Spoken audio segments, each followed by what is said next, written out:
750 अरब रुपए से बड़ा एक बजट है और तरक्याती मद में भी काफ़ी रकम मुख्तस की गई है। मैं शुक्रिया अदा करना चाहूँगा बिलखुसूस रख्शान डिवीज़न की तरफ से, अपने ज़िले खारान और अपने हल्के के अवाम की तरफ से वज़ीर आला साहब को, मोहतरम ज़मर कचकज़ई साहब को, कि बहुत मुश्किलात के बाद हमने रख्शान यूनिवर्सिटी का जो है वो उसके लिए भी रकम भी मुख्तस कर दी और उसकी बाकायदा मंजूरी भी यहाँ असम्बली में उन्होंने अपनी बजट स्पीच में दी। जनाब स्पीकर साहब, मैं बजट हो गया, कोई लंबी तकरीर नहीं करूँगा। मेरी 2-3 तजावीज़ हैं इसलिए मिस हो गई। आपको पता है बलूचिस्तान में जब ये बजट भी चल रहा था, साथ साथ बलूचिस्तान में और भी बहुत से मामला जिसमें बिलखुसूस वर्ड की कशीदा सूरत हाल और बलूचिस्तान के और मामला थे जिसमें काफ़ी चीज़ों पर तवज्जो नहीं हुई कि आप इस ईद के फ़ौरन बाद वज़ीर ख़जाना की हैसियत से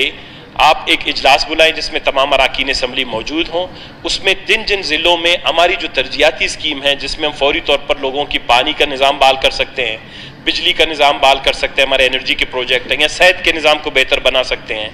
या कुछ स्कूलों के हैं, या इस तरह यूनिवर्सिटी है, ये वो बुनियादी चीज़ें मैं आपसे गुजारिश करता हूँ कि इनकी एलोकेशन जो है वो बढ़ा दी जाए। मेरे ख्याल में जनाब स्पीकर साहब आपके हल्के में भी यही मसला होगा। दूसरी बात यह है कि बलूचिस्तान में जो तरक्याती हमल है, चाहे PSDP के बाद बड़ा स्लो होता है, 1 साल के बाद जाके टेंडर होते हैं ये तमाम स्कीमें। आपकी तरफ से जनाब स्पीकर साहब ये रूलिंग आनी चाहिए कि क्योंकि इस वक्त इस इमरजेंसी सूरत हाल में बलूचिस्तान में तरक्याती बहरान है एक किस्म का, तो आप कम अज़ कम एक रूलिंग दे दें और वज़ीर ख़जाना साहब भी तशरीफ़ फरमाएँ कि जो तमाम जो इस PSDP के हवाले से तमाम महकमे अपनी DSCs वो जुलाई के पहले हफ्ते में करके वो जो प्रोसेस है तरक्याती अमल का उसको एक्सपेडाइट करें, क्योंकि बजट के बाद हम लोग काफ़ी लोग इस तरह खामोश हो जाते हैं और 6 से 7 महीने तक ये तरक्याती अमल रुक जाता है। ये हमारे साथ 4 से 5 साल का हमारा तजर्बा है। तो ये 2 चीज़ें हैं, एक तो ये कि एलोकेशन जो क्रिटिकल एरियाज हैं,